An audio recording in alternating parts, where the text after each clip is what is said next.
fucking mountains for you, you know? So helping bring it into perspective, you know, where their priorities should be. And so that's kind of the approach that I took on trying to affect that organizational change above me, right? And helping leaders identify failure. That really highlights the importance of good followership.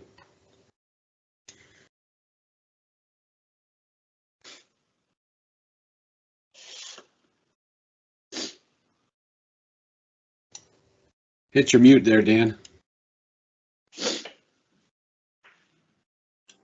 Thank you for that, Bill. Hey, I was gonna say, A-Rod, nice to meet you, and You too, thanks man. for sharing that. That was spot on, in my opinion. You said a couple things that just hit well and sat well with me, I should say. Is the one part is like, not everyone needs a friend, but they need everyone to do their job, and that's just exactly right. And so I'm in a position in the company I'm with now, where basically I'm in charge of performance, making sure everyone in the organization is at a certain performance level. And I'm at that stage right now where I finally got the owners of the company to agree on redefining even their roles and separating them from the day-to-day business, stuff like that, really in a good position. But now I'm at the point at the lower level, the guys who are actually the backbone of the company, making the money, like, how do I get these guys performing? And you said it, you know, earning the respect and loyalty, stuff like that. And but it comes in a certain way. And so anyway, sorry, I'm just listening and it's hitting, and the wheels are turning like big time now. So thanks for sharing that. And I know it's going to lead to some resolution, and I think that's precisely it in any of these things that we do. You know, Mario's talk about failure. I think the original question here is like, you know, how to respond to these failures or something like that. And the thing is, you know, or how do we address them or something like that. And I try my best to do that. And the thing is, not everybody is totally prepared to receive that type of information. And me, I just shoot it straight. I don't have any filters. I wish I did sometimes, but I don't. And I keep it concise and to the point. Sometimes people aren't ready to receive it that way. But at the end of the day, in this whole organizational high performance thing, they're all coachable lessons, right? But it's just like kind of encouraging that person, empowering that person to believe in the mission. I think that's step one. Once they believe in our case, our products and services, and they believe in that, their earning potential is unlimited, and I'm trying to get them to realize that. Yeah. So anyway, sorry, man. I just had to speak out because it's just like, I'm like, holy shit, this just happened Friday. This is happened Thursday. Yeah. Yeah. No, and I think you're right. It's very important how we approach it, right? And like how we have that conversation with that person. Because, you know, I feel like that was where the real shift happened for me, where, you know, I went from being frustrated and just, you know, what's the old adage, like learning how to bitch, right? You got to learn how to bitch, because otherwise you just sound like a bitch, right? So once that clicked, you know, then and learning how to talk to people and how to approach people, and then actually there was some traction, you know, and some movement, I think, and hopefully and understanding too that it's a long game, right? Like that's it. That was the they point have as much control over the process as you do, right? They're just another little cog in the big machine. And so, but if you just keep planting little seeds, and then, you know, hopefully exponentially over time, there can be something better for the next guys, you know. That's it. I like what you said, that they need to understand that they are in control of it, and that's the one approach I take with all my guys. This is part of this belief thing, and in terms of high performance, is that I allow them to take ownership in what it is they do, and I want them to truly feel the impact that they're making on the bigger organization.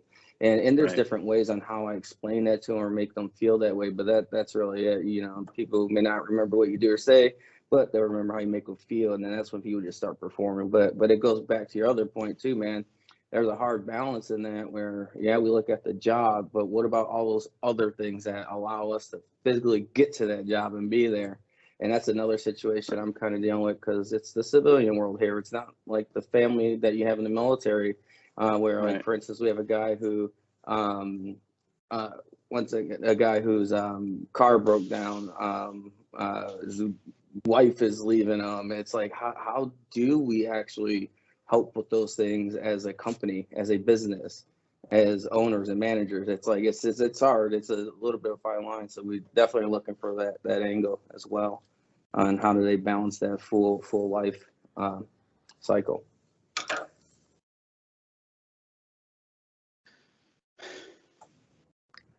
Hey, I think we talked a little bit ago about the culture within, the team dynamics. And Brad, you got your hand up, so I'm not going to start blabbing on. I want to hear what you got to say. No, I was actually just interested. I just started typing culture. Oh, interesting. But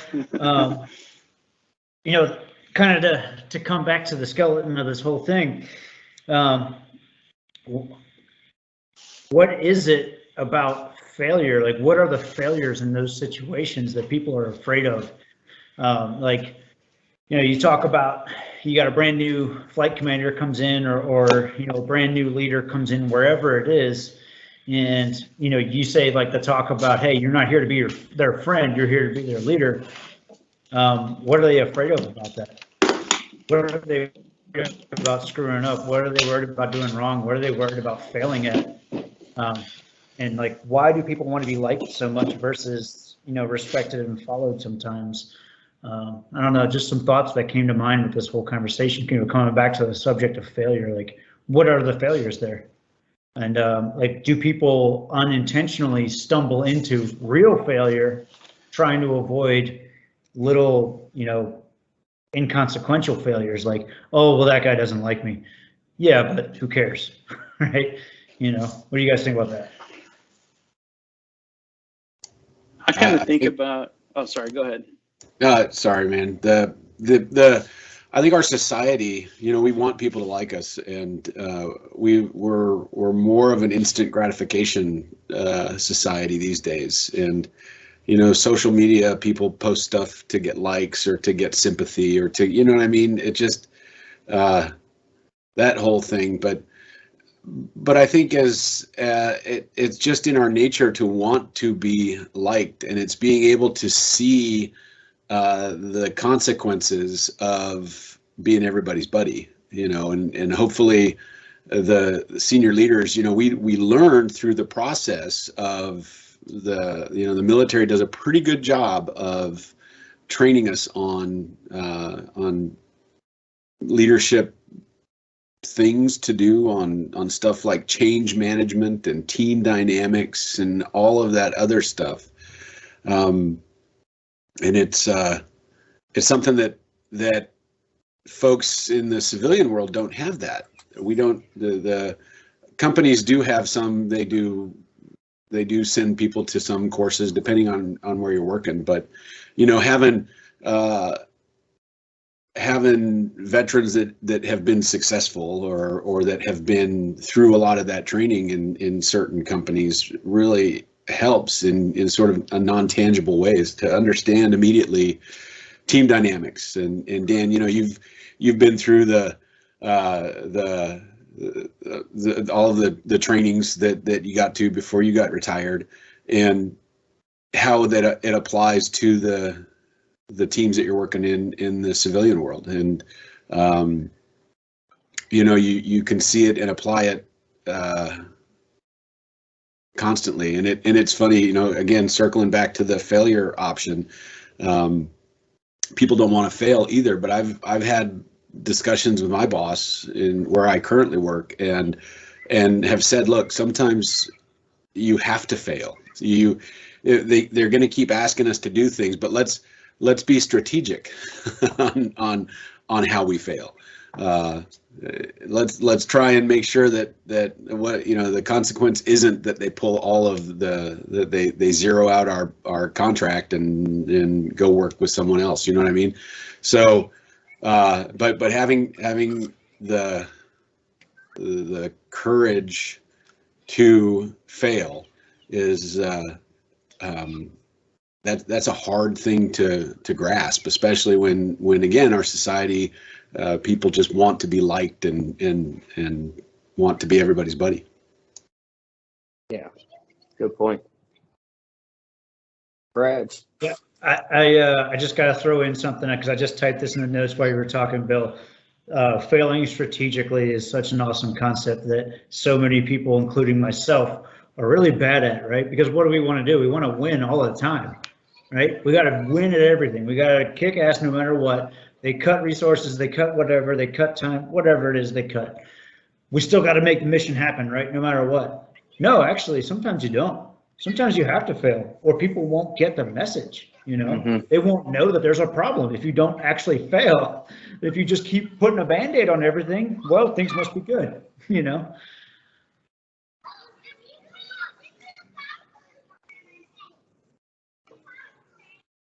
So, how to change the culture in one's environment from seeing success and failure as more than the colors green and red.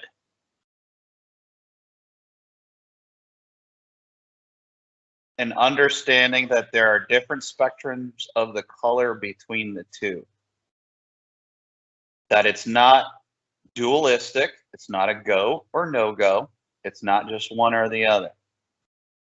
How do you do that?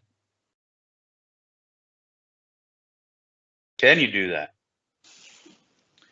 I think that Bill hit on it with the, the concept of courage, right? Courage is something that you can't necessarily teach. It's one of those intangibles. And that's why it's such a difficult thing, because you can talk about it until you're blue in the face, right? Failure and success. And people will give you the lip service, right? How many times have we heard it now? We're like, hey, we know these things, we know these programs are going to fail. We know these things are going to fail. And then they fail and they're like, what the hell, man? Why are these things failing? Right? Because nobody wants to eat that. And so it just ends up being lip service, as opposed to the hard part, which is the courage aspect, which is I'm willing to die on this hill. I'm willing to, take the ride up or whatever it is. And it's hard. And that's, I learned about courage. So that first big firefight that I was in, I remember very specifically like taking note of this as it was happening before me, right? I was like, like a lot of the dudes that, we're all circled around the trucks, for the pre-mission brief and stuff. And you got a lot of the chest stuff. Yeah, we're going to go out and do this and do that. And then when that firefight went down, I remember looking and seeing like the people that were just kind of hesitating and waiting, right? And then you have the people that you least expect were the ones that just were like oblivious to it. We're still moving and in action.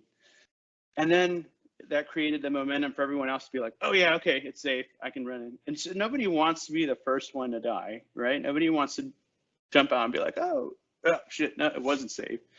But then afterwards, they're all still like, yeah, man, we did this, we did that. But it's like, so how do you capture that, right? Like, how do you go, no, man, actually, I saw you were still, you were still covered up behind that ditch pretty good until you saw so-and-so.